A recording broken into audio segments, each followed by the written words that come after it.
Are the Oscars racist? I don't know, but I'm going to tell you this right here. Now, I don't usually get very political on the film industry, but on certain occasions, I will do something kind of similar to this. Now, basically, this video, I'm going to tell you about something that just happened recently, and it was because there's no black people presented at the Oscars or represented at the Oscars, pretty much. Now, there was no nominations. There was no really nothing for Straight Compton or Beast No Nation for Idris Elba, Michael B. Jordan, Ryan Coogler. There was a whole bunch of people that could have got snubbed or did get snubbed actually, and unfortunately, there's a big uproar. Now, when you look at the nominees, don't get me wrong, everybody's fantastic, but this is both a Hollywood problem and both the Academy problem at the exact same time. But sadly, when you look at both of them, they're one and the same. Why did some black people not get nominated? Well, it's pretty simple because still there are some people in the Academy or still some people in Hollywood. Let's look at the Academy side first, right? The Academy is still filled with a whole bunch of white people, a whole bunch of old white people that are still in that old age of Hollywood that don't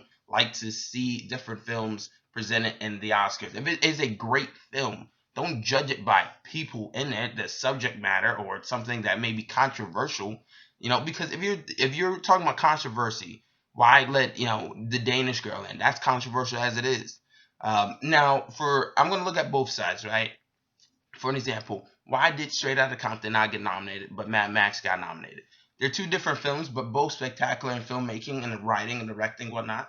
But unfortunately, I think Straight Outta Compton is just a better film overall. Mad Max succeeds in cinematography and a whole bunch of other visual aspects and action scenes, and everything is just grand and spectacular. But on story and character development, it fails. But Straight Outta Compton succeeds in story and character development where Mad Max kind of fails at. So what made that better to put in the Oscars than Straight Outta Compton? If you can put an action movie in there, why not put an alleged rap movie inside the thing? To me personally, just making a black actor present at the Oscars just kind of makes them almost seem like they're the waiter or the butler, no pun intended, at the Oscars, just presenting something. Here, have an hors d'oeuvre, have a cheese dish, whatever it may be. Now, I think the Oscars need to realize that there's other films out there that speak to the people. And if they're a great film, don't judge it because it's an alleged black film or Hispanic film.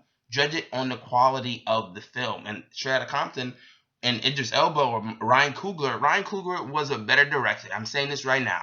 I don't think anybody cannot deny. He's a better director than Tom Hooper or Hopper from The Danish Girl. He could have been in there. Bridge of Spies is a great movie, right? But it's not that good. Let's be real here. There's a couple of things where the Oscars feel like they have to just kind of throw some people in there. Creed, to me personally, is a better movie than The Big Short. There's a couple of occasions where I feel like they just kind of did it because of the subject matter of where it is, rather than making it a kind of politically correct film. Because it touches on white racism, Straight Outta Compton, and police brutality, and maybe they didn't want that at the Oscars.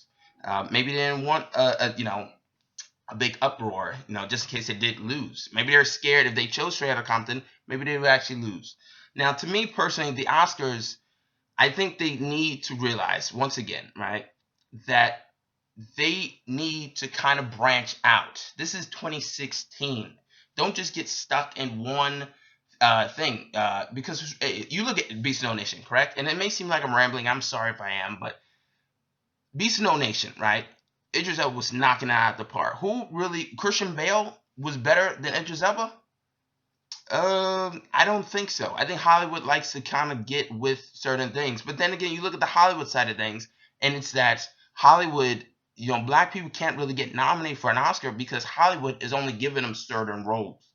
There's only a very few black directors out there, and the ones that do give it out there, they're the only ones really giving black people mainly their shot. Not a lot of white directors, not too many give black people an opportunity. You could be like, well, it's the right person for a role, not necessarily skin color, whatever. I can understand that. I get that. But unfortunately, sometimes some people in Hollywood don't get that. And that kind of leaves black people limited with certain roles. And you can be like, well, maybe they just weren't good enough this year. Then I guess they weren't really good enough last year. It depends on what Hollywood is. Remember, black people aren't just being like, hey, I want to play Medea. No, that's the only roles that they can really sometimes afford to get because Hollywood is holding them back. Or any minority really. You look at any Mexicans, you look at that dude that always plays the gang member in every film. That's his best role because that's what they're giving him. They're not trying to branch him out. Nobody tries to really go up and do something different. And that's kind of my point. Hollywood is kind of holding minorities back in general. And should Straight Compton been nominated for best screenplay? Yeah, that's great. But at the end of the day, it's a white guy that wrote it, so it's a black film, yes, but it's a black film wrote by the white guy, so therefore it's not really that much to celebrate. I think it should have been nominated for best picture at least, and that's basically it. Um, I think the acting was great, but maybe not the best to be at the best of the best. You know what I mean? But yeah, I don't know if the Oscars are fully racist. They could be. It's like once every 3 to 4 years, maybe once every 7 years now. It's like we'll get somebody nominated for an Oscar, or we'll bring more black people in. Will Smith could have just been thrown in there, and I wouldn't have had a problem with it. One, no, but definitely because, as I said, bringing black people in just to present really is just only going to seem like they're the help. They're just handing out stuff because literally there's no white people, there's no black, there's not even minority. No Del Toro, Benicio Del Toro wasn't even there. Like, come on, there's a lot of people you could have like switched around. Some people weren't even that good, truthfully. Eddie Redmayne was great, but just because he dressed up as a woman and that fits the Oscar bait quality of a contender, no. That's just my opinion. Maybe I made a mistake, and maybe I am not making any sense. But let me know what I think is wrong and what I think is actually, or what you think is actually right and what's wrong. What do you think? Is Oscars racist? Are they out of date? Are they out of touch? Do they need to branch out and see other films and get what's a great film is a great film? Not because it's, a black film or a minority film. But yes, that's my thoughts. I know this video ran long. Hopefully you actually stay to the end. But yes, comment, subscribe, like if you actually enjoyed this slightly. But yeah, signing out.